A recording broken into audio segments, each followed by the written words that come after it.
Do you remember Spatulageddon?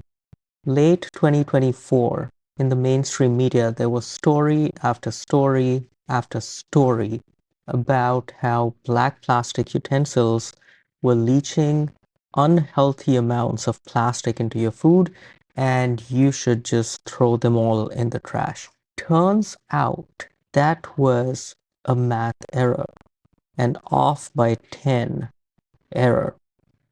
Ethan Mollick at the time had this tweet that went viral, which found this error by simply prompting O1, not even O1 Pro, to look for errors in the paper.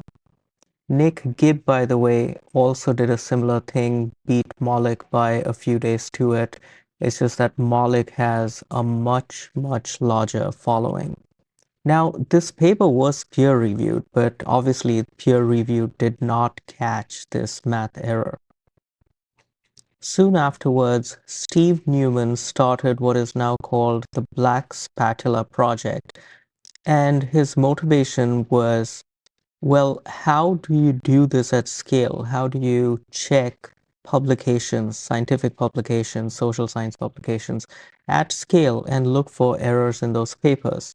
And Newman started the Black Spatula project, which is an open GitHub repo where he's trying to scale this up, the checking of errors in scientific papers. I'll leave links to all of this in the description below.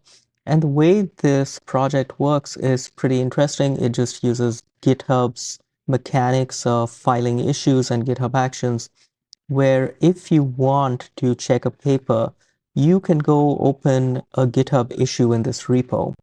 And within the issue, you link to the paper you want to check, and in the body of the issue, you put in the prompt that you want to run against this paper. And GitHub Actions will run this prompt against this paper and come back with a reply and tell you if there are any errors. So just for kicks, this is the GitHub issue for the original Black Spatula paper, and indeed it does find the error. It appears a factor of 10 was mistakenly omitted in the multiplication. And so they got 420,000 nanograms per day as the amount of plastic that was being leached, as opposed to the correct number, which is only 42,000 nanograms per day, which is much below the healthy limit. And folks have found errors in a few other papers, which you'll see if you peruse the GitHub issues.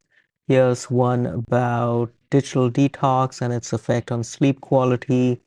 Turns out there was an error in calculating the t-value. Here's another more serious one, the effect of green tea on liver enzyme.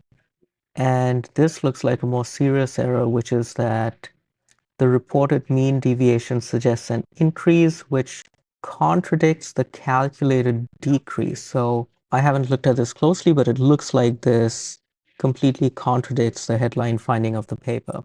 Anyway, so that's just a cool, interesting example of how these LLMs can do some pretty good checking on scientific papers, much better than peer review, apparently.